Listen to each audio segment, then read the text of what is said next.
विद्यार्थी मित्रांनो नमस्कार. इग्नाइट अकॅडमीच्या ऑनलाईन प्लॅटफॉर्मवर तुम्हा सगळ्यांचं स्वागत. विदर्भ पाटबंधारे विकास महामंडळामध्ये रिक्त पदांचा तपशील आता समोर आलेला आहे. अमरावती आणि नागपूर विभागामध्ये या पाटबंधारे विकास महामंडळाची 5 कार्यालये आहेत. या 5ही कार्यालयांमधील रिक्त पदांचा तपशील आता समोर आलेला आहे. नेमकी किती पदं रिक्त आहेत, कोणत्या पदाची सर्वाधिक जागा रिक्त आहेत आणि नवीन जाहिरात साधारणतः कधी येऊ शकते, या तीनही महत्त्वाच्या मुद्द्यांवरती आपण डिस्कस करूया. तेव्हा व्हिडिओ पूर्ण बघा.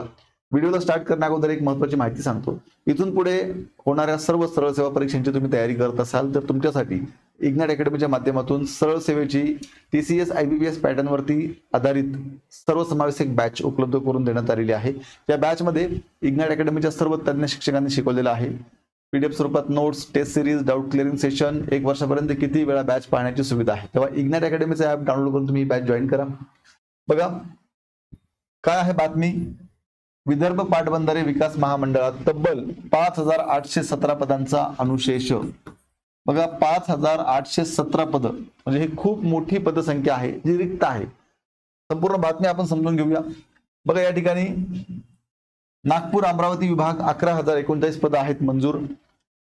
विदर्भ सिंचनातून समृद्ध व्हावा यासाठी विदर्भ पाटबंधारे विकास महामंडळाची स्थापना करण्यात आली. या महामंडळाअंतर्गत नागपूर आणि अमरावती विभागात 5 कार्यालये कार्यान्वित आहेत.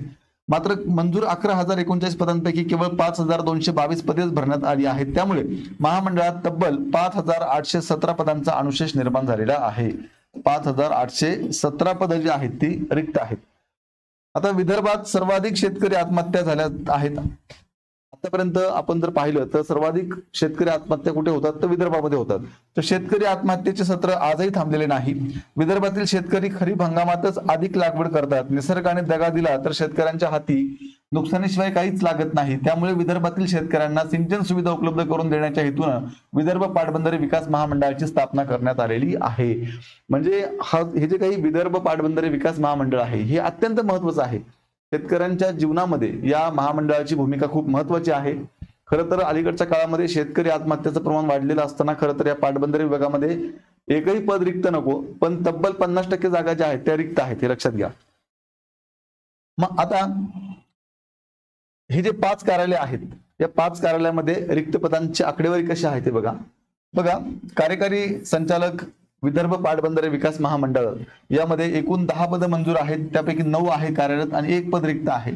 जलसंपदा नागपूर या कार्यालयामध्ये 4,475 पदं जी आहेत ती मंजूर आहेत. 1,650 कार्यरत आहेत आणि 2,825 रिक्त आहेत. गोसेखुर्द प्रकल्पामध्ये 1,872 पदं मंजूर आहेत. 971 कार्यरत आहेत आणि 901 पदं रिक्त आहेत.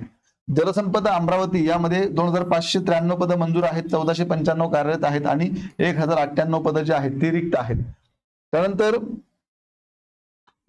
जलसंपदा विभाग अमरावती यामध्ये 2,089 पदं मंजूर आहेत. 1,097 पदं कार्यरत आहेत आणि 992 पदं जी आहेत ती रिक्त आहेत हे लक्षात घ्या. पुढे बघा आता कोणती पदं सर्वाधिक रिक्त आहेत. तर बघा या ठिकाणी स्थापत्य अभियांत्रिकी सहाय्यकांची सर्वाधिक पदं रिक्त आहेत. स्थापत्य अभियांत्रिकी सहाय्यकांची तब्बल 1,054 पदं मंजूर आहेत. प्रत्यक्षात 235 सहाय्यक कार्यरत असून सुमारे 819 पदं, बघा 819 पदं जी आहेत ती स्थापत्य अभियांत्रिकी सहाय्यकांची पदं रिक्त आहेत. त्यानंतर कार्यकारी अभियंत्यांची 57 पैकी 46 पदे कार्यरत असून 11 पदांचा अनुशेष आहे. उपकार्यकारी अभियंत्यांची ही 36 पैकी 11 पदं रिक्त आहेत. त्यामुळे कार्यरत 25 अधिकाऱ्यांवर कामाचा अतिरिक्त ताण वाढलेला आहे. तर अशा पद्धतीनं आपण पाहिलं की या विदर्भ पाटबंधारे विकास महामंडळामध्ये एकूण 5,817 पदं जी आहेत ती रिक्त आहेत. मग आता ज्यावेळेस हे नवीन सरकार स्थापन झालं महायुतीचं, हे सरकार स्थापन झाल्यानंतर पहिल्याच बैठकीमध्ये देवेंद्र फडणवीस जे राज्याचे मुख्यमंत्री आहेत त्यांनी सांगितलं की ज्या विभागामध्ये तातडीनं पदभरती करण्याची आवश्यकता आहे अशा विभागामध्ये आपण या नवीन वर्षामध्ये 50,000 पदं भरणार आहोत. मग आता ज्या विभागामध्ये तातडीनं आवश्यकता आहे, खरं तर हा शेतकऱ्यांच्या दृष्टीने अत्यंत महत्त्वाचा विषय असल्यामुळे या विभागात देखील तातडीनं भरती होईल. तेव्हा ही जी भरती प्रक्रिया आहे ही भरती प्रक्रिया साधारणतः पुढच्या 1 ते 2 महिन्यामध्ये सुरू होण्याची दाट शक्यता आहे. तेव्हा तुम्हालाही जर या अमरावती नागपूर विभागामध्ये काम करायचं असेल तर तुमच्यासाठी खूप चांगली संधी आहे. जोरदार तयारी करा. पुढच्या 1-1.5 महिन्यामध्ये कधीही जाहिरात येऊ शकते. जाहिरात आल्यानंतर आपल्याला 1-1.5-2 महिन्याचा कालावधी मिळतो अभ्यासाला. त्यानंतर आपल्याला लगेच परीक्षा द्यावी लागते. सरळ सेवेच्या माध्यमातून ही सगळी पदं भरली जातात. त्यामुळे सरळ सेवेचा खूप चांगला अभ्यास तुम्ही आतापासून करणं गरजेचं आहे. आणि सरळ सेवा परीक्षांचा फायदा हा एक आहे की तुम्ही एकदा का अभ्यास केला की त्यानंतर तुम्ही त्या अभ्यासावरती कोणतीही सरळ सेवा देऊ शकतात, हे लक्षात घ्या. त्यामुळे या परीक्षेची तयारी करत असाल तर तुमच्यासाठी सरळ सेवेची सर्वसमावेशक बॅच जी TCS IBPS पॅटर्नवरती आधारित आहे, इग्नाइट अकॅडमीच्या माध्यमातून उपलब्ध करून देण्यात आलेली आहे. या बॅचमध्ये सरळ सेवेचा सगळा अभ्यासक्रम इग्नाइट अकॅडमीच्या सर्व तज्ञ शिक्षकांनी शिकवलेला आहे. PDF स्वरूपात notes, test series, doubt clearing session, 1 वर्षापर्यंत किती वेळा बॅच पाहण्याची सुविधा आहे. तेव्हा इग्नाइट अकॅडमीचं आपलं ॲप तुम्ही डाउनलोड करा आणि ही बॅच जॉईन करा. अधिक माहितीसाठी 8888 या नंबरला संपर्क करा. आणि अशाच प्रकारे प्रत्येक एक्झामचे नवीन अपडेट जाणून घेण्यासाठी आत्ताच आपलं हे इग्नाइट अकॅडमीचं YouTube चॅनल सबस्क्राईब करा.